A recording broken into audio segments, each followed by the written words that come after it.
오늘 하나님의 말씀은 창세기 26장 1절부터 12절까지입니다. 한 절씩 교독하도록 하겠습니다.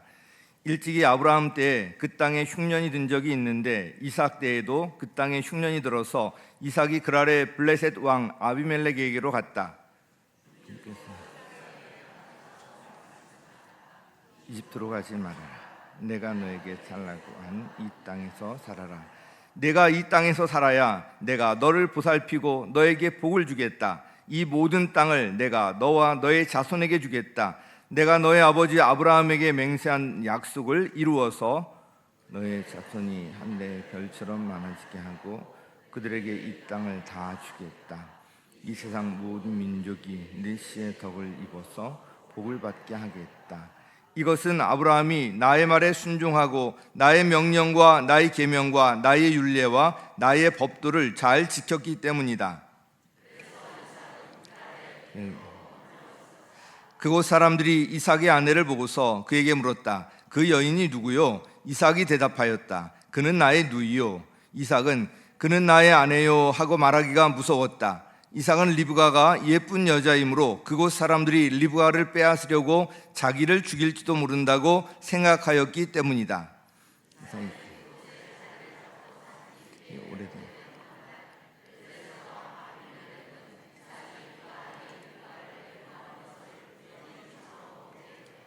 아비멜렉은 이삭을 불러들여서 나무랐다. 그는 틀림없이 당신의 아내인데 어쩌려고 당신은 그를 누이라고 말하였소? 이삭이 대답하였다. 저 여자 때문에 제가 혹시 목숨을 잃을지도 모른다고 생각하였기 때문입니다.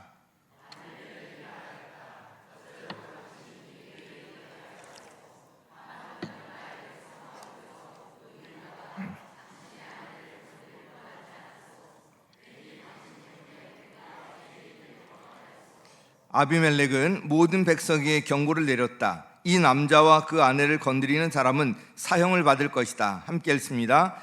이삭이 그 땅에서 농사를 지어서 그 해에 100배의 수확을 거두어 드렸다. 주님께서 그에게 복을 주셨기 때문이다. 아멘. 오늘은 이집트로 가지 말아라 이 제목으로 말씀을 드립니다. 창세기는 1장부터 50장까지 상당히 긴데 두 부분으로 크게 나눌 수가 있습니다. 1장부터 11장까지 그리고 12장부터 50장까지인데 1장부터 11장까지는 창세기 원 역사라고 이야기합니다. 우주가 어떻게 시작되었고 인류가 어떻게 시작되어서 오늘까지 이르렀는지 11장까지 잘 나와 있고요. 12장부터는 아브라함과 그의 아들 이삭 또 그의 아들 야곱, 그의 아들 중에서 요셉을 중심으로 해서 이야기가 펼쳐지고요. 그래서 이 12장부터 50장까지는 족장사라고 이야기합니다. 그래서 먼저 12장에 아브라함을 부르셔서 계속 아브라함에 관한 이야기 이어오다가 25장에 이제 마침내 아브라함의 죽음에 대해서 기록하고 있습니다. 이삭에 관해서는 긴 이야기가 상대적으로 긴 이야기가 기록되어 있지 않지만 다른 이제 사람들과는 또 독특한 특성을 가지고 또 이야기가 전개됩니다. 오늘 본문 26장은 이삭의 이야기 중에서 가장 핵심적인 부분이라고 할 수가 있는데요. 먼저 오늘 1절부터 12절까지 보고 그 나머지는 그 다음 주에 보도록 하겠습니다. 이집트로 가지 말아라 라는 제목과 함께 하나님께서 오늘 이 시간 우리에게 주시는 메시지가 무엇인지 살펴보도록 하겠습니다. 첫 번째는 하나님의 복은 환경이 아닌 순종에서 나온다는 것입니다. 같이 읽습니다. 하나님의 복은 환경이 아닌 순종에서 온다. 앞서 말씀드린 것처럼 아브라함이 죽은 이후에 이제 이삭에 관한 이야기가 나오면서 아브라함에게 주셨던 그 복을 이제 이삭에게 주신다는 그런 말씀이 나옵니다. 아브라함에게 약속하셨던 복이 이삭에게 흘러가는 것입니다. 이삭은 하나님의 복을 받아서 많은 가축과 종들을 거느리게 되었습니다. 그런데 그 복에 관한 이야기에 앞서서 이삭이 겪었던 어려움 그 사건 하나가 기록되어 있습니다. 자, 1절에 나오는데 다시 한번 읽습니다. 일찍이 아브라함 때에 그 땅에 흉년이 든 적이 있는데 이삭 때에도 그 땅에 흉년이 들어서 이삭이 그랄에 블레셋 왕 아비멜렉에게로 갔다. 그 땅에 흉년이 든 것입니다. 이삭은 하나님의 축복을 받아서 많은 가축과 종들을 거느리게 되었지만 흉년으로 먹고 살 길이 막막하게 되었습니다.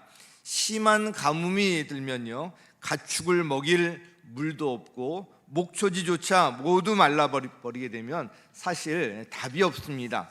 보통 가나안 사람들은 흉년이 들면 그 남쪽에 있는 이집트로 내려가서 식량을 구하곤 했습니다. 이집트의 나일강을 중심으로 한 그런 아주 곡창지대가 있었기 때문에 그리로 가서 구했던 거예요. 그래서 그랄 땅을 거쳐서 나일강 하류에 곡창지대가 있는 이집트로 내려가려고 했던 것 같습니다. 그런데 하나님께서는 이삭에게 이집트로 가지 말라고 말씀하십니다. 우리 2절 같이 읽습니다. 2절 시작. 주님께서 이삭에게 나타나셔서 말씀하셨다. 이집트로 가지 말아라. 내가 너에게 살라고 한 이 땅에서 살아라. 하나님은 이삭에게 복을 주시겠다고 약속하신 그 가나안 땅에 그대로 머물기를 원하셨습니다.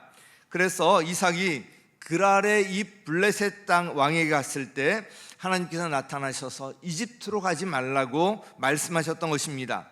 하나님께서 이삭으로 하여금 이제 흉년이 들어서 당장 먹기 살기 힘든 그런 가나안 땅에 그대로 머물기를 원하셨던 이유가 무엇이었을까요? 그 가장 큰 이유는 이삭의 신앙을 위한 것이라고 생각됩니다. 하나님의 복은 환경에 있는 것이 아니라 순종에 있다는 것을 이삭이 깨닫기를 원하셨던 것입니다. 아브라함이 믿음의 조상이 될 수 있었던 것은 아들 이삭을 바치라는 그 하나님의 말씀에 순종하였기 때문에 그 이후에 그의 믿음을 하나님께서 칭찬하시면서 그의 믿음의 조상으로 이제 지칭되고 있습니다. 하나님의 인정을 받은 것인데 이삭에게도 아마 그와 비슷한 그런 순종의 사건이 이 사건이 아닌가 싶습니다. 그래서 하나님께서 복을 약속하신 약속의 땅 가나안을 떠나지 말라, 이집트로 가지 말라고 하셨던 것입니다. 그래서 바로 이어서 하나님의 복의 약속을 이삭에게 확인시켜 주시는데요, 3절에 나옵니다. 네가 이 땅에서 살아야 내가 너를 보살피고 너에게 복을 주겠다. 네가 이 땅을 떠나지 말고 여기서 살아야지 내가 너를 보살펴주고 너에게 복을 주겠다, 이 말씀을 하시는 거예요. 그러니 이 약속의 땅을 떠나지 말라는 것입니다. 복은 이집트가 주는 것이 아니라 하나님이 주는 것이다. 하나님에게 달려있는 것이다. 이삭이 바로 이것을 깨닫기 원하셨던 것입니다. 이삭은 아마 갈등했을 거예요. 상식적으로 보나 환경적으로 보나 당연히 이집트로 가야 살 길이 열릴 것 같았지만 하나님은 이집트로 가지 말고 그 땅에 그냥 머물라고 하셨기 때문입니다. 여러분, 이삭이 어떤 것을 택했습니까? 눈에 보이는 환경을 따라갔나요? 아니면 보이지 않는 하나님의 약속을 따라갔습니까? 네, 그렇습니다.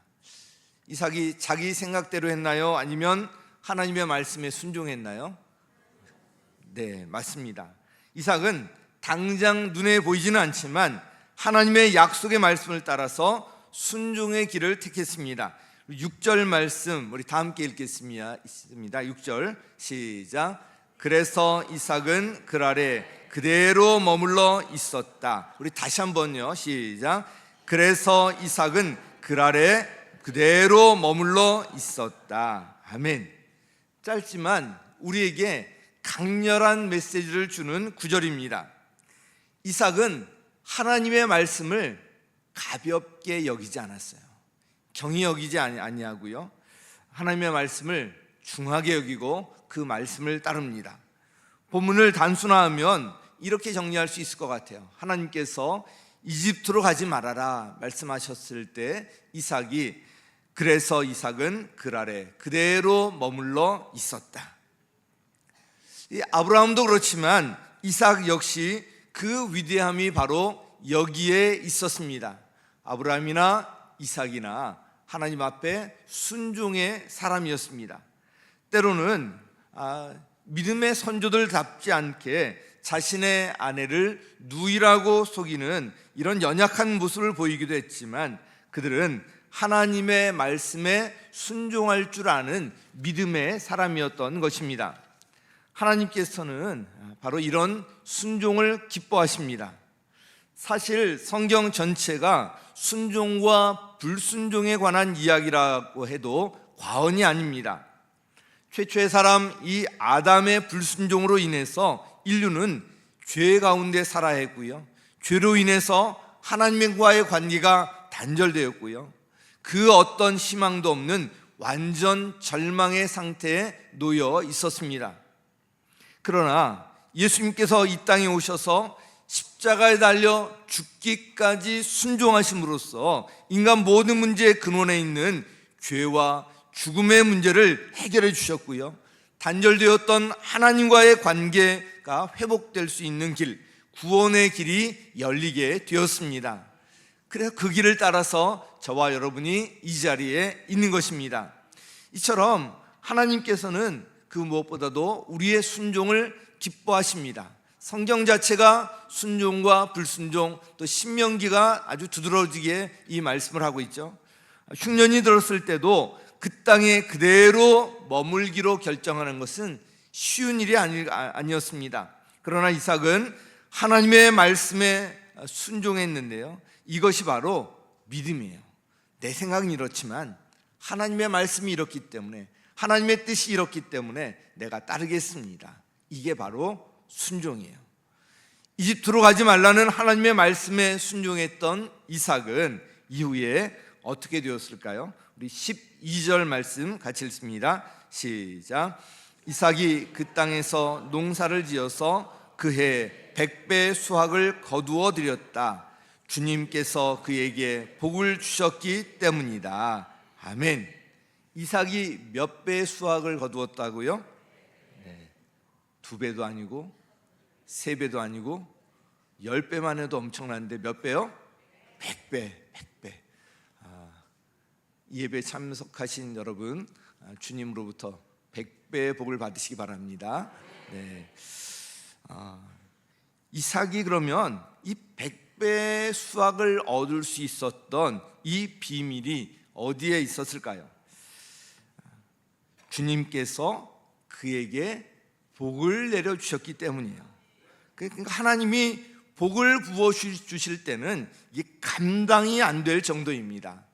밤새 고기잡이를 했지만 한 마리도 잡지 못했던 베드로, 예수님께서 베드로 부르시면서 이제 깊은 데로 나가서 그물을 던지라 말씀하셨을 때 그 말씀에 순종하여서 그물을 내리니 어떻게 되었어요? 그물이 찢어질 정도가 되고 배가 가라앉을 정도가 되고 그냥 엄청난 물고기를 얻지 않았습니까? 하나님께서 복을 내려주실 때 그렇게 된다는 거예요. 그리고 그 비밀은 바로 어디에 있었냐면 순종에 있었습니다. 사랑하는 성도 여러분, 우리가 예수님을 믿은 후에 아무런 일 없이 평탄한 길로만 가는 것이 아닙니다. 때로는 감당하기 어려운 일을 만나기도 합니다. 그런데 이때가 중요합니다. 인간적인 방법, 눈에 보이는 대로 따라가면 안 되는 것입니다. 그러면 어떻게 해야 합니까? 하나님의 약속의 말씀을 붙들어야죠. 그리고 그 자리를 떠나지 말고 그 자리에서 하나님의 복을 주실 때까지 또 그 자리에 충성하는 것입니다. 하나님의 복은 환경에서 오는 것이 아니라 순종에서 온다는 것을 꼭 기억하시기 바랍니다. 그러므로 아무리 어렵고 힘든 상황과 환경 가운데서도 하나님의 이 말씀에 순종함으로써 이삭이 경험한 것과 같은 놀라운 축복, 이 100배의 축복을 받는 저와 여러분 되시기를 예수님의 이름으로 간절히 축원합니다. 자, 두 번째는요, 우리가 정말 두려워할 대상은 사람이나 환경이 아니라 하나님이시라는 거예요. 같이 읽습니다. 시작.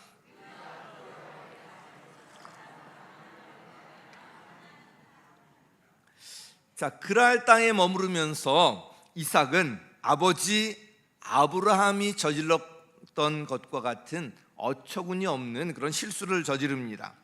그가 머물렀던 땅인 그랄에 있는 사람들을 두려워하여서 이삭 역시도 자신의 아내를 아내로 하지 않고 자신의 누이라고 말했던 거예요. 우리 7절 하반절 같이 한번 읽겠습니다. 시작. 이삭은 리브가가 예쁜 여자이므로 그곳 사람들이 리브가를 빼앗으려고 자기를 죽일지도 모른다고 생각하였기 때문이다. 자, 아브라함의 아내 사라도 그렇고 그 아들 이삭도 그렇고 아내가 다 예뻤던 것 같아요. 예쁜 그런 집안. 그래서 이것 때문에 늘 또 불안하고 어디를 가든지 아내를 빼앗기면 어떨까 늘 이러고 있었던 것 같아요. 그런데 오히려 이삭은 이 일로 인해서 자신의 아내를 빼앗길 위기에 처하게 됩니다. 이삭의 아내인 리브가가 이삭에게 어떤 아내였습니까? 하나님이 친히 준비해 주셨잖아요. 또 아내를 사랑했을 뿐만 아니라 어머니 사라의 죽음 이후에 상심에 빠져있던 이삭에게 아내 리브가는 큰 위로가 되지 않았습니까? 그러면 자신의 목숨을 걸고서라도 지켜주었어야지요. 이 일로 인해서 이제 나중에는 자신의 아내를 누이라고 속인 것이 블레셋 왕에게 탄로나게 되었고요, 그는 자기 자신까지도 해함을 당할 그런 위기에 처하게 됩니다. 그러면 이삭의 실수와 그로 인해 발생한 이 문제의 근본적 원인이 어디에 있었습니까? 이삭은 아브라함과 마찬가지로 하나님보다 눈앞에 보이는 사람을 더 두려워했던 거예요. 하나님보다 눈앞에 보이는 사람, 그 환경을 더 두려워했던 것입니다. 하나님의 말씀에 순종하여서 그 땅에 계속 머물렀다면 하나님의 약속을 붙들고 그 무엇보다도 하나님을 의지하며 살았어야죠. 그런데 그의 눈에는 하나님이 아닌 그랄 사람들이 먼저 보였고요, 그래서 두려움이 밀려왔던 것입니다. 눈에 보이는 사람이나 환경을 바라볼 때 두려움과 근심, 걱정이 생기게 됩니다. 이삭의 문제는 바로 여기에 있었습니다. 예쁜 아내, 자신보다 더 힘 있는 사람들이 있는 낯선 땅, 이런 것들이 이삭의 영적인 눈을 가리웠던 것입니다. 이와 관련해서 떠오르는 사건이 하나가 있는데요, 우리가 잘 아는 유명한 다윗과 골리앗 이야기입니다. 그 둘이 맞서는 장면이 사무엘상 17장에 기록되어 있는데요, 자, 골리앗의 모습이 어떻게 묘사되어 있냐면 그는 거인일 뿐만 아니라 갑옷과 투구, 큰 창으로 완전 무장하고 있었습니다. 게다가 그의 앞에는 방패를 든 사람까지 있었고요, 그를 앞세워서 앞으로 전진하고 있었습니다. 골리앗의 이 모습에 이스라엘 진영에서는 모두 두려워하면서 아무도 그에 맞설 사람이 나서지 못했습니다.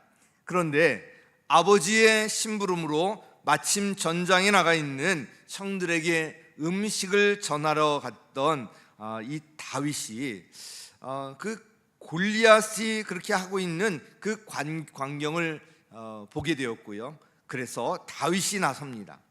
환경적으로 볼 때 다윗이 골리앗을 상대하는 것은 불가능한 상황이었지만 다윗이 그렇게 할 수 있었던 것은 그에게 그가 알고 있는 백이 있었기 때문에요. 누구죠? 하나님 계셨기 때문에 그래요. 다윗의 눈은 자신이 처해 있던 이런 환경에만 고정되어 있지 않았습니다. 자신 앞으로 걸어오고 있는 골리앗은 거대한 산처럼 느껴졌겠지만 다윗의 시선은 그 골리앗이 아닌 그 위에서 모든 것을 주관하고 계시는 하나님을 향해 있었던 것입니다. 그래서 사무엘상 17장 45절에 이렇게 기록되어 있습니다. 같이 읽습니다. 시작. 그러자 다윗이 그 블레셋 사람에게 말하였다. 너는 칼을 차고 창을 메고 투창을 들고 나에게로 나왔으나 나는 내가 모욕하는 이스라엘 군대 하나님 곧 만군의 주님의 이름을 의지하고 너에게로 나왔다. 아멘. 얼마나 시원하고 멋집니까? 다윗은 누구를 바라고 있었습니까? 골리앗이라는 환경이 아니라 바로 모든 것을 주관하시는 만군의 주님을 바라보고 있었습니다. 다윗은 무엇을 의지하고 있었습니까? 자기의 무기와 자신의 능력입니까? 아니면 전능하신 하나님입니까? 하나님을 의지하고 있었어요. 다윗의 눈은 환경 너머에서 모든 것을 주관하시고 이끄시는 하나님을 향해 있었던 것입니다. 다윗은 전능하신 그 하나님을 믿음으로 의지하고 있었던 거예요. 비록 보이는 것은 자신에게 완전 무장한 채 다가오고 있는 거대한 그런 골리앗이었지만 다윗에게는 이런 믿음의 눈이 있었기 때문에 그가 두려운 것이 아니었습니다. 그리고 그래서 다윗은 이렇게 고백하고 선포할 수 있었습니다. 사무엘상 17장 47절 하반절 같이 읽습니다. 시작. 전쟁에서 이기고 지는 것은 주님께 달린 것이다. 주님께서 너희를 모조리 우리 손에 넘겨주실 것이다. 아멘. 전쟁에서 이기고 지는 것이 누구에게 달려있다고요? 주님께, 하나님께 달려있다는 거예요. 우리 인생이 누구에게 달려있어요? 하나님께 달려있다는 거예요. 자, 이 믿음으로 다윗이 골리앗과 상대하며 나갈 수가 있었던 것입니다. 그러므로 우리가 두려워해야 할 대상은 사람이나 환경이 아니라 누구예요? 바로 하나님이에요. 하나님. 어떤 상황과 환경 가운데서도 우리가 바라보고 의지해야 할 분은 바로 하나님이심을 믿으시기 바랍니다. 사랑하는 성도 여러분, 여러분의 시선을 사람이나 환경이 아닌 모든 것을 주관하시는 전능하신 하나님께 돌리시기 바랍니다. 그래서 우리가 생각하는 것보다 더 이루시고요, 우리가 기도하는 것보다 더 응답하시는 그 놀라운 하나님의 일하심을 경험하시기를 예수님의 이름으로 간절히 축원합니다. 자, 마지막 한 가지는요, 하나님은 택한 자녀를 끝까지 보호하신다는 거예요. 같이 읽습니다. 시작. 끝까지 보호하신다. 우리 8절 함께 읽습니다. 시작. 이삭이 그곳에 자리를 잡고 산지 꽤 오래된 어느 날 블레셋 왕 아비멜렉은 이삭이 그 아내 리브가를 애무하는 것을 우연히 창으로 보게 되었다. 자, 우연히 창으로 보게 되었다. 어느 날 우연히. 자, 이게 우연일까요? 그러나 여기에는 하나님의 섭리가 있었던 거예요. 하나님께서 약속하신 것, 아브라함에게 이미 언약으로 주셨잖아요. 그를 이루려는 것이 사라를 보호하시고 또 리브가를 보호하시면서 그 씨를 계속 이어가는 것, 신실하신 하나님께서 이 언약에 신실하셨던 것입니다. 우리 주변에 우연히 일어나는 것 같은 일들이 나중에 보면 하나님의 섭리였다는 것을 깨달을 때가 참 많습니다. 그래서 오늘 이어지는 내용도 보면 하나님께서 어떻게 개입하시고 보호하셨는지 잘 나와 있는데요, 9절을 보면 이삭이 자신의 아이를 누이라고 속였던 것이 발각이 되었는데 이제 블레셋 왕이 이삭을 불러들여서 나무랍니다. 왜 속였나고 다그치는 거예요. 여기에 대해서 이삭이 대답을 합니다. 저 여자 때문에 제가 혹시 목숨을 잃을지도 모른다고 생각했기 때문입니다. 정말 한심해 보이죠? 어떻든 이런 두려움이 있었어요. 이렇게 대답하는 이삭이 얼마나 벌벌 떨면서 두려웠겠습니까? 자신이 이 거짓말한 것이 탄로가 났기 때문에 이삭도 해를 받을 수 있는 그런 상황이었습니다. 이제 다 끝났다고 생각하고 체념했을지도 모릅니다. 그러나 하나님께서는 위기에 빠진 그 이삭을 외면하지 않으셨습니다. 이제 11절 같이 읽겠습니다. 11절 시작.